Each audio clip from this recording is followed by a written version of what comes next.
These custom photo ornaments are seriously something you need to make right now. They are so easy, and I'm gonna walk you through all of the steps and how you can personalize them for whatever you might wanna do. Like a first Christmas or a memory with your kids, maybe a wedding or engagement. These are literally perfect. All of the supplies I'm using in this video are from Pro World, and I have a link to shop underneath this video. Specifically today, I'm gonna be using my iPad, my Apple Pencil, and Adobe Illustrator on my computer. But don't click away if you don't use those programs, because I am fully confident you can recreate this idea in whatever software that you use. And honestly, if you need help with whatever software that you're using, or if you need a starting point, leave me a comment below what you do use and I will help you get started. These are such a fun thing to make for people or to sell in your shop. So I'm gonna walk you through the steps. Let's go ahead and get started. So first I wanna show you that I am using Lightroom to make my photo black and white. And I'm using Lightroom for two different reasons. One, it's a really easy way for me to sync from my iPad to my computer because I can just change it here in Lightroom and then download it on my computer. But these ornaments also really look really good in black and white. So it's super easy just to go to the preset and use a black and white one that they already have. In Procreate, create a square. It doesn't really matter what size. And add the photo by going to the gear icon on the top left and say add photo. Resize this photo so it looks good. Just remember that there will be a hole at the top of your ornament. Change your pen color to white and choose a spray paint brush. It's already loaded, part of the Procreate app, so choose the spray paint and lightly go over the photo. The harder you press, the more of that paint look you get on there. You do want it to be a little bit transparent. You can then go to the top left and save, and I'm actually going to export this to Google Drive because, again, I'm going to move this to my computer. But before you export, if you have text boxes and fonts on your computer, on your iPad, you can do it there before you export. But I really like doing it here on my iPad. Again, I'm going to show it to you one more time. Insert a photo, resize it, go ahead and grab that spray paint brush, make sure it's white, and then just go over the bottom portion. You don't need a lot of pressure and you don't need a whole lot of space. Like, you really only need to go over it, not even halfway up. But just so you know, it's hard to resize the photo, so try to get that where you like it at first, but you can always undo and then do it again. So you can see I'm just lightly going over with that spray paint brush, enough to let my text pop when I eventually add those fonts. So again, I'm transferring this to my computer using Google Drive, but whatever program you have will be fine.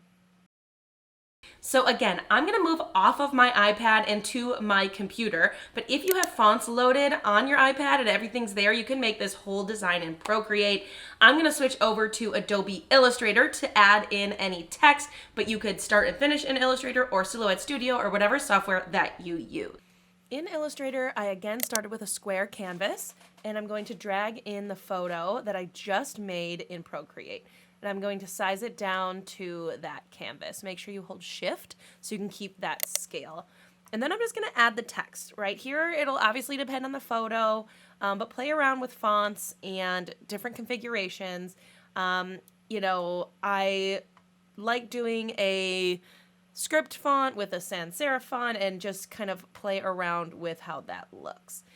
The other thing I like to do is draw a circle and change the transparency down, so just so I can see how it will look when it's actually a circle, right? I'm making a square here in the program, but with that circle you can kind of resize any of the letters or words or whatever to make them look good when eventually you're going to put this on a circle ornament, although you could put it on a square ornament as well.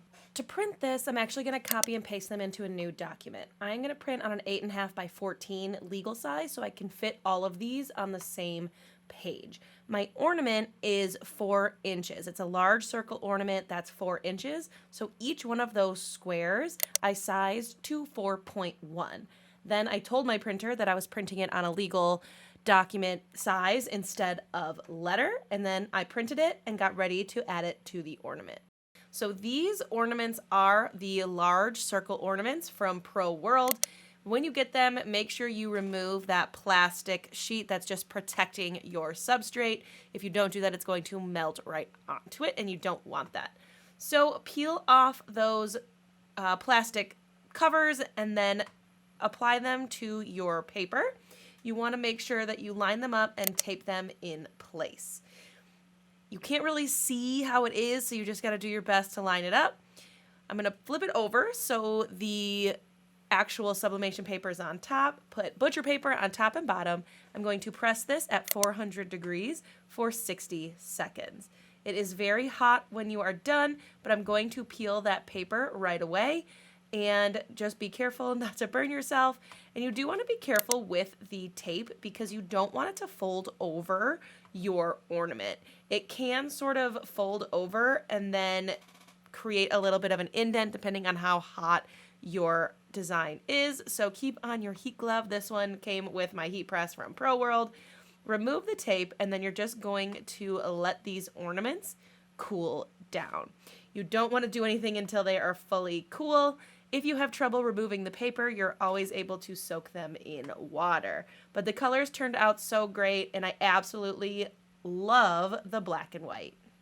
It is time to get your holiday gift making on, so I'm going to put a link for easy shopping right on your screen. If you love this ornament idea, I'm going to put a video up on your screen of 5 different crafts you can try using sublimation that are perfect for the holidays.